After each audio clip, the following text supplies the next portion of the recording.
Welcome back. Today we will discuss political issues like terrorism, violence and war.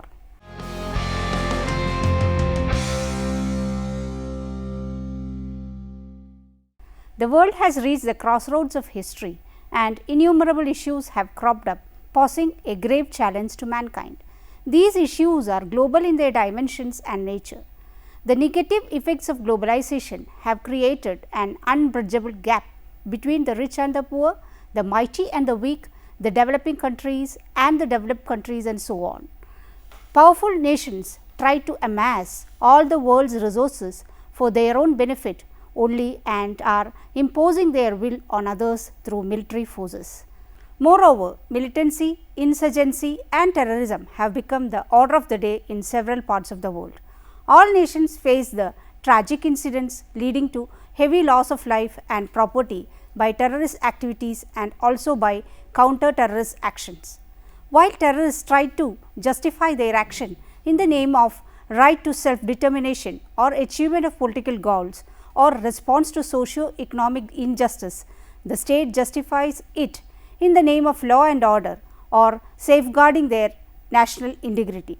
In spite of all the achievements of science and technology, human beings have not been able to reduce the intensity of evils such as tyranny, social injustice, distrust and rampant violence affecting almost every sphere of human life and relationship.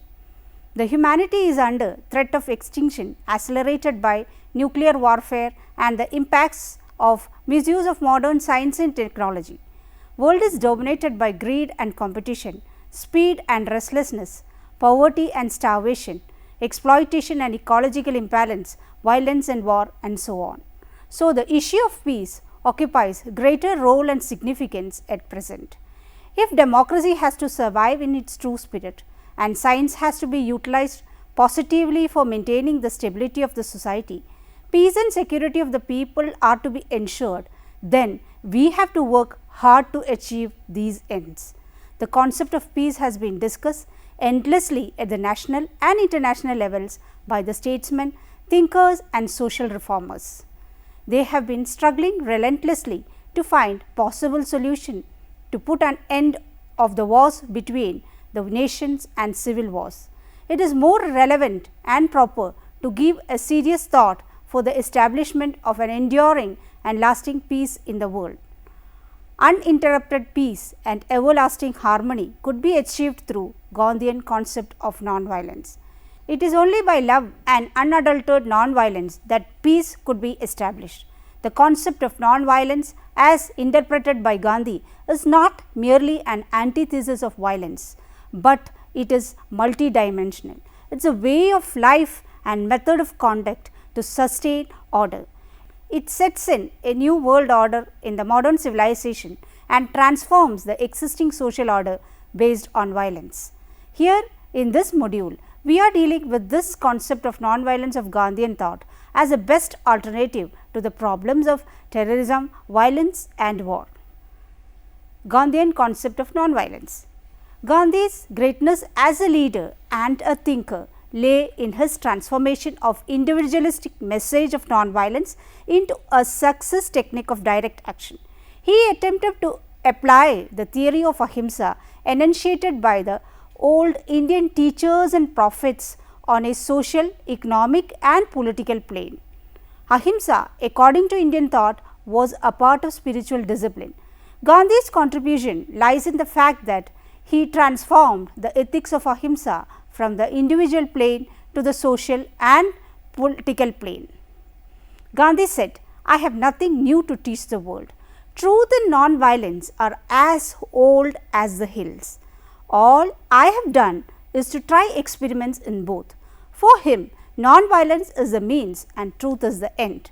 Gandhi does not use the term ahimsa in the conventional sense of abstaining from killing or hurting a living being.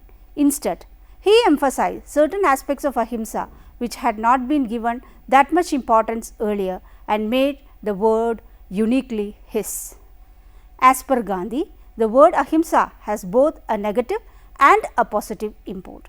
The positive aspect of its meaning is more fundamental for Gandhi because it comprehends the negative aspects and also represent its essence. The usual meaning of ahimsa is non-killing or non-injury. Gandhi was influenced by Jainism, which recommends the practice of ahimsa in thought, word and deed. He, however, differed slightly from the conventional meaning and was of opinion that killing or injury to life can be an act of violence only under certain conditions such as anger, pride, hatred, selfishness, bad intention, etc. Any injury to life done under these motives is himsa.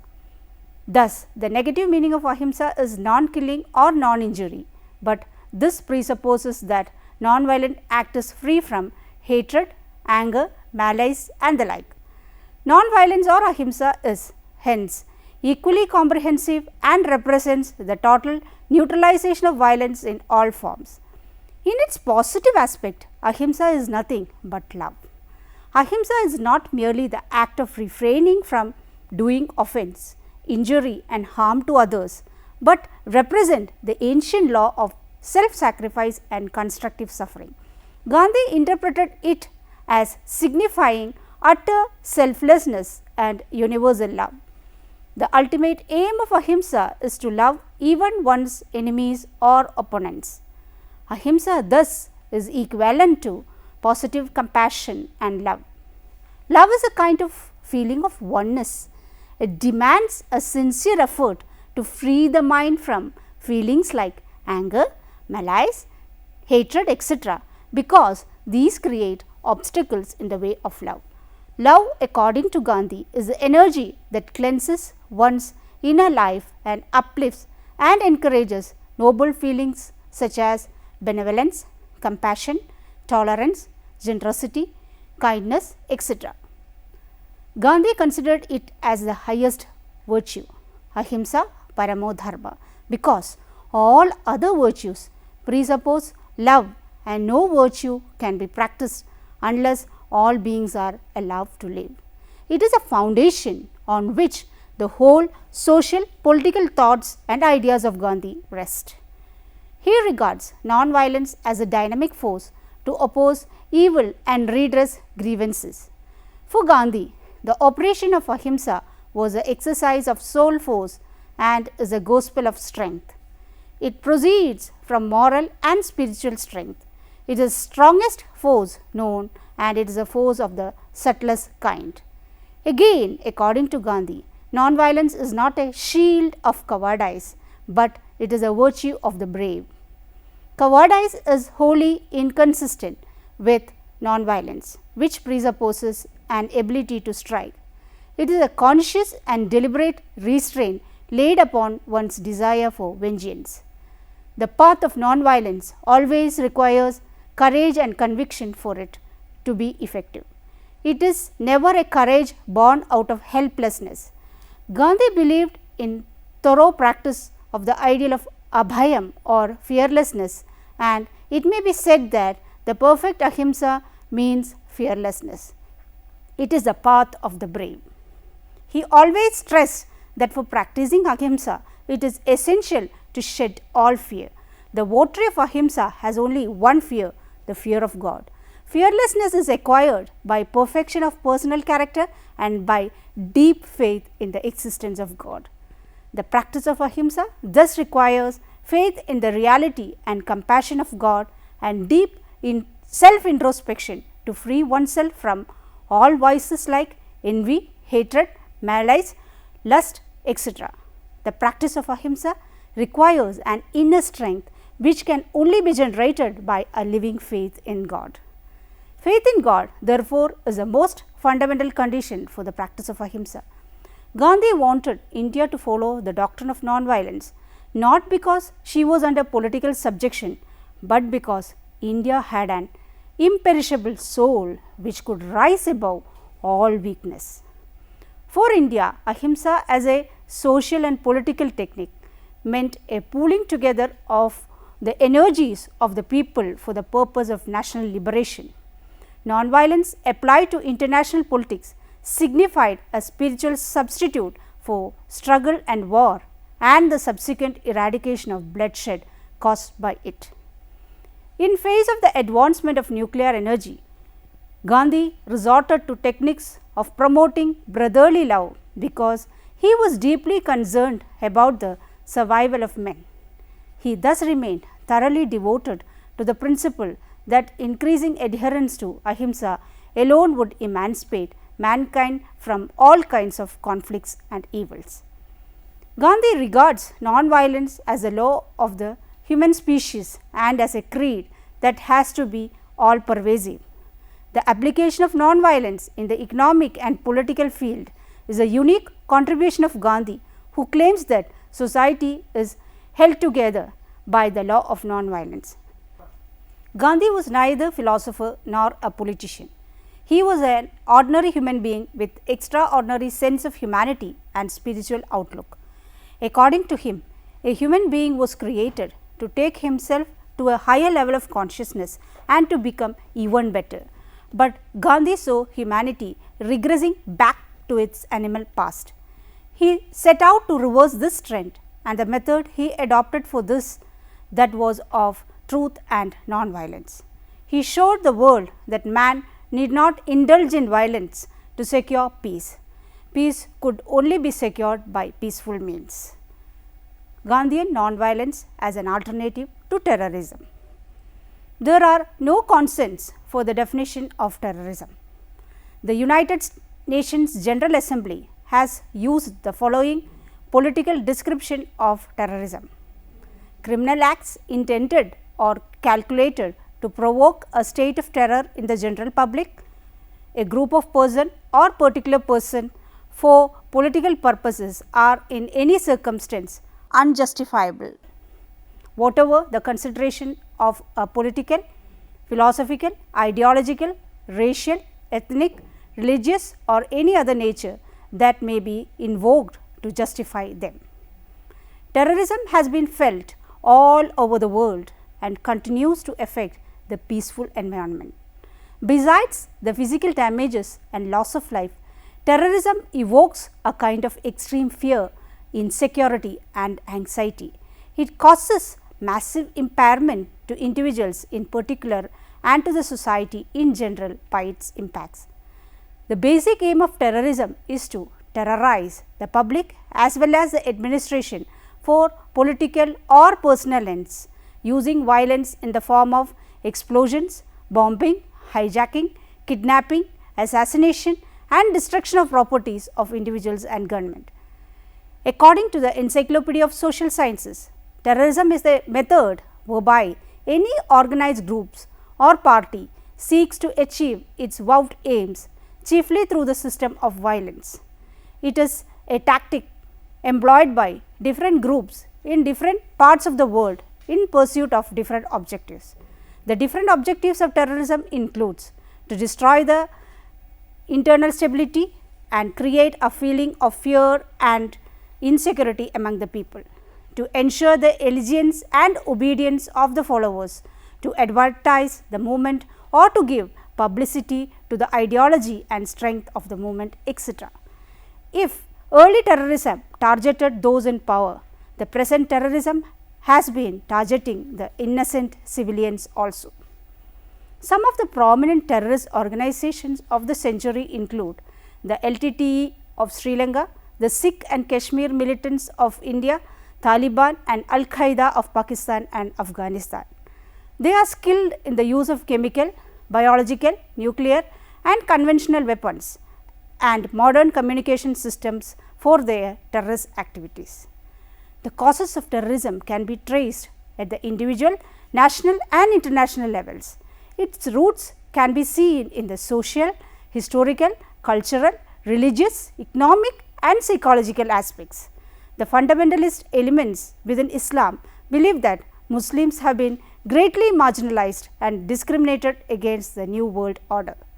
Some of the major causes that lead to terrorism include persistent disputes, absence of reasonable redressal procedure, brainwashing of children and youth, impacts of globalization, etc. The consequences of terrorism are many. Terrorist activities can paralyze the entire cosmos. Sometimes terrorism accelerates collapse of the social order and they exploit this situation by projecting it as a better alternative. It upsets the economy of nation, which directly affects their developmental activities and results in economic crisis. Again, terrorism violates human rights and has become a threat to the whole civilization of the world. From the above account, it becomes evident that terrorism which inflicts violence is detrimental to the peaceful conditions of a society. It involves the use of a violent strategy for essentially political reasons. By their attempts to achieve the target, innocent people are affected severely. The authorities have to address the causes of terrorism which emerges from time to time and should make effective steps to maintain law and order and thereby bring peace and security of their citizens.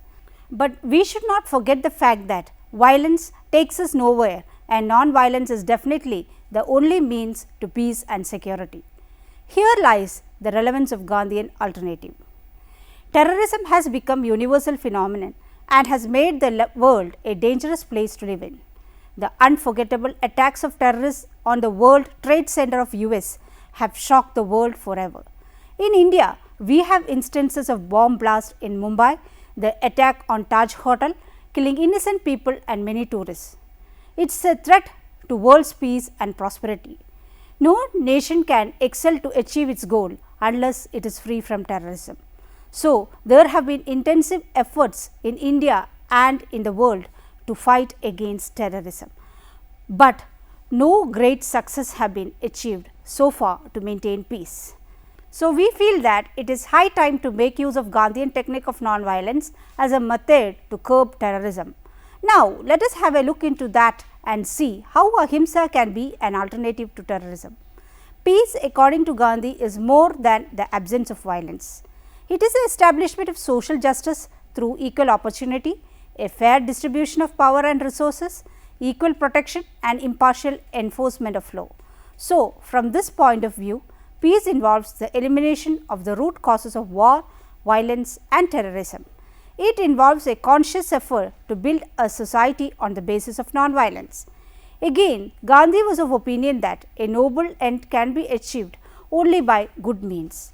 So, he insisted that if we want to reach the noble end, it is to be reached through ahimsa or non-violence.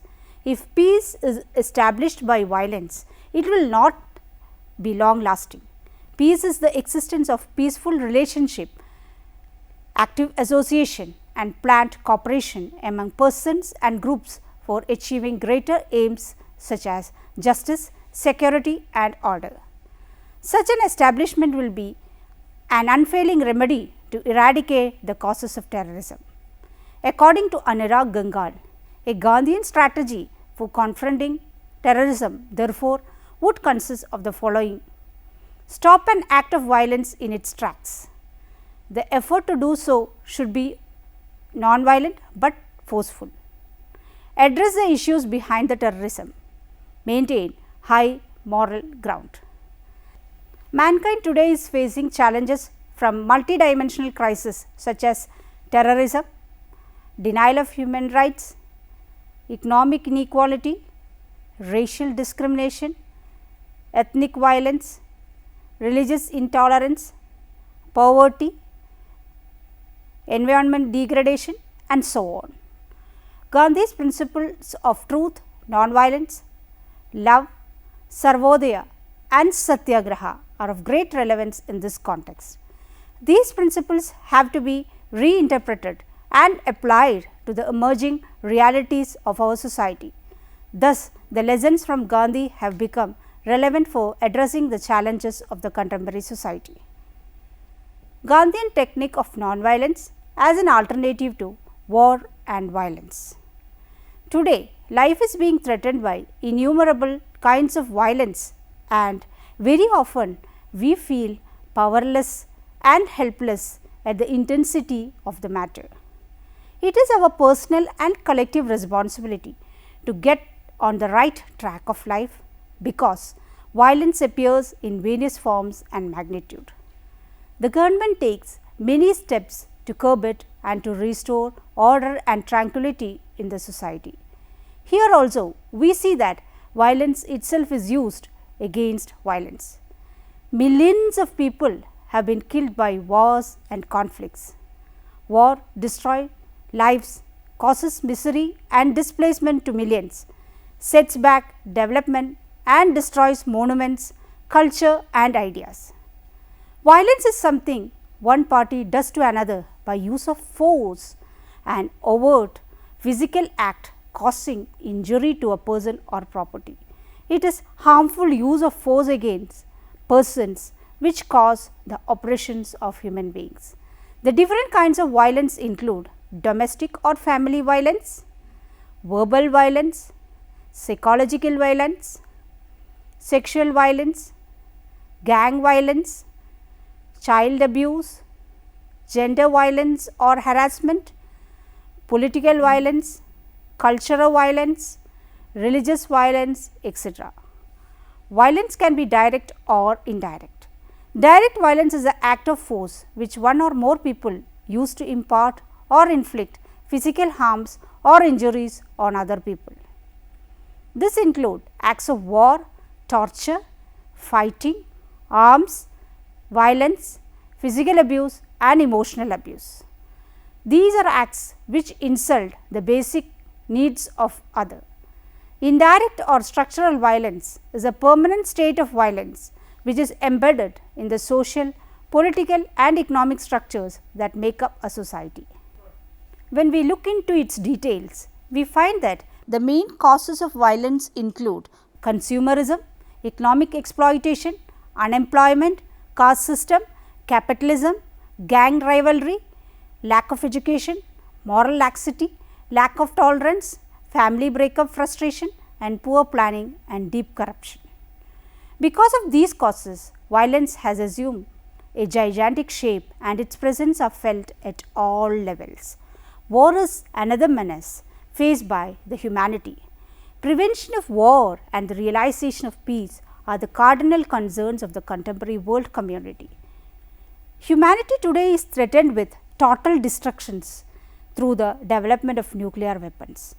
If we do not abolish war, it will extinguish us. So, awareness is developing all over the world that war must be abolished. With the advancement of science, war has become a more and more brutal and devastating. Wars can never end wars, but it only breeds violence. According to Dr. Prem Kumar, an atomic war is the most senseless, inhuman and most dangerous, and it should be prevented at any cost. Violence and war are found to be mere futile, as violence evokes counter violence and resentment. On the other hand, wars breed evils such as hatred and enmity. So, attempts for the abandonment of wars and establishment of peace have to be done by intellectuals, statesmen and thinkers all over the world. In this context, Gandhian method of non-violence and his approach to peace and conflict resolution can be suggested as the best alternative to violence and war. Gandhi's main aim in his life was to give people an alternative way. He not only expounded the details of his alternative way, but also practiced it in his personal, political and social life. He showed the world not only the goal of peace, but also the supreme method of achieving world peace. His approach to peace and conflict resolution was not only rooted in Indian tradition, but also informed by the best of Western thought. Gandhian approach to peace through non-violence places him as a far-sighted, sensitive and perceptive man of peace. Having forged the new weapon of non-violent non-cooperation, he chalked out a new path not only for India, but for the world as a whole. Gandhian message of peace took all its sharpness and sensitiveness against the background of violence. He said, "What you gain by violence will be lost by greater violence." Hence, for him, non-violence or ahimsa becomes the only path to truth and the only solution to the problems of life, individual, social and national. Gandhi's conception of independent India was an India solidly rooted on the principle of peace, where truth and ahimsa reign supreme. His worldwide acceptance and recognition are rooted on his peaceful, non-violent revolution that he exercised in this country.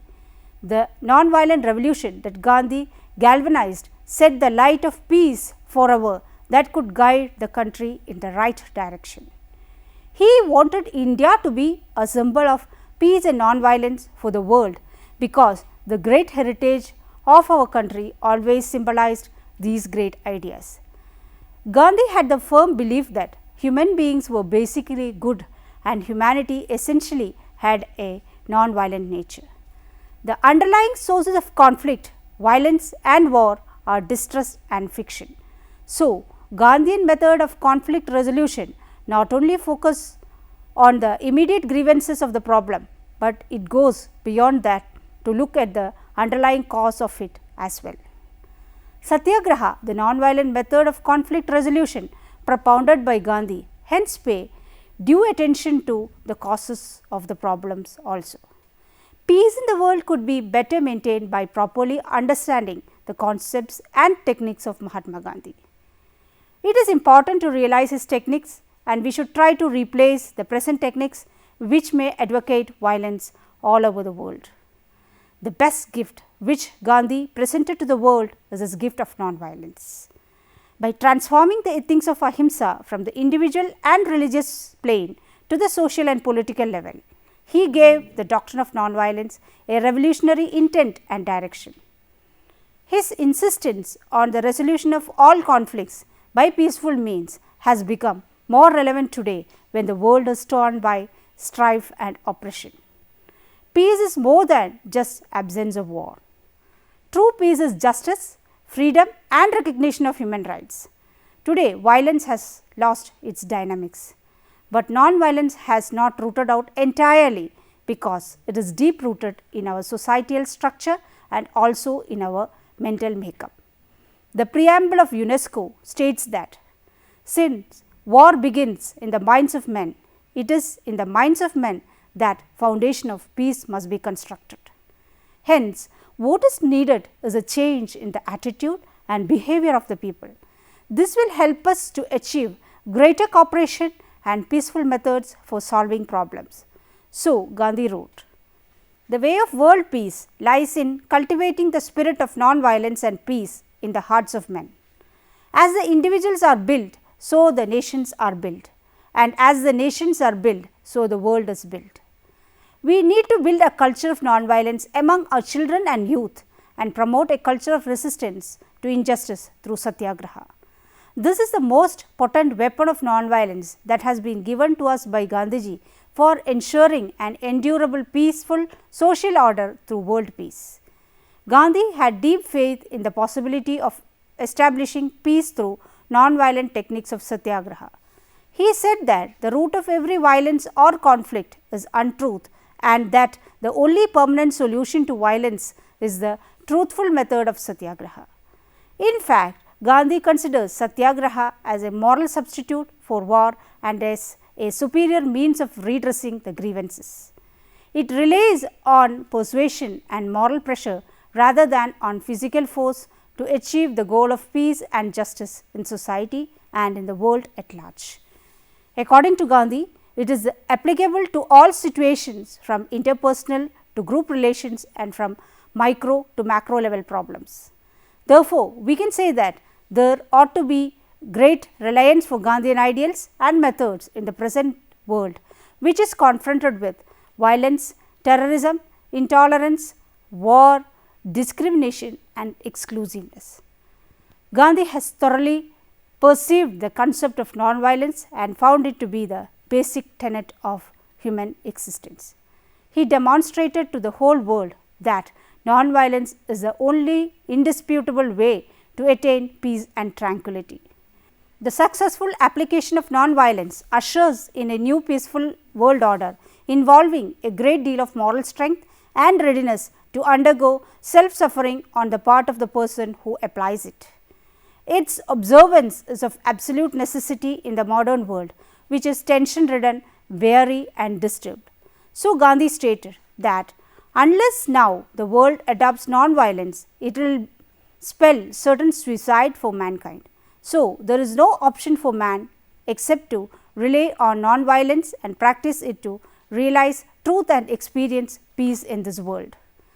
Gandhi's views and vision of peace have been criticized as utopian, idealistic, inconsistent, contradictory and not practical. Critics question the ethical and practical basis of Gandhi's nonviolent philosophy and his views on end and means. According to them, even a violent act can acquire moral character under certain circumstances. According to some others, Gandhi did not comprehend all the complexities of society or give an effective practical plan for establishing peace through non-violence. But we should not forget the fact that Gandhi was a practical idealist. His contribution should therefore be judged on the basis of what he did rather than what he wrote on peace. No one can deny the fact that he is one of the few great thinkers who gave a powerful moral thrust in social relations. In Satyagraha, Gandhi gave a morally superior alternative to violence and conflicts as a means of achieving the goal of peace. So, modern peace researchers find Gandhi as an original contributor to the peace research because non-violent means is the only alternative to eradicate the violent and antisocial tendencies from the human mind and to elevate human society to a superior plane wherein the entire humanity can live in peace and harmony. Gandhi's message and gospel of non-violence is more significant and relevant today as the present world is dominated by war, conflict, violence and terrorism. The resolution of UN General Assembly to declare October 2nd, the birthday of Mahatma Gandhi, as the International Day of Non-Violence is a reflection of the international community's collective yearning for peace as well as recognition of the relevance of Gandhian ideals and methods of non-violence in the contemporary context. In this unit, we have tried to analyze the political issues of terrorism, violence and war. We have also pointed out some alternatives to these issues through Gandhian techniques. Gandhian method of non-violence is suggested here as a best alternative to these problems. It can be considered as one of the best alternatives to terrorism and violence. The possibility of eradicating the violent and antisocial tendencies from the human mind is perceived from a higher plane because it is largely relies on persuasion and moral pressure rather than on physical force. The ideal of Gandhi is to achieve the goal of peace, tranquility and justice in society. Before you attend the next unit, please try to answer the following questions. Highlight the importance of Gandhian concept of non-violence. Explain the causes and impacts of terrorism. What were the alternatives suggested by Gandhi to eradicate terrorism? Critically examine Gandhian method of non-violence as an alternative to bring about peace and justice in society. Why did Gandhi consider ahimsa as a supreme duty? Books for your reference are Gandhi and Terrorism by Anurag Gangal, in Relevance of Gandhi in 20th Century, edited by Ashutosh Pandey, Abhijit Publications, Delhi. Gandhi, a Humanistic Model by Prem Kumar, Agamsha Publishing, Delhi. Young India by Gandhi and Harijan by Gandhi. Thank you for watching the program. See you next time. Until then, goodbye.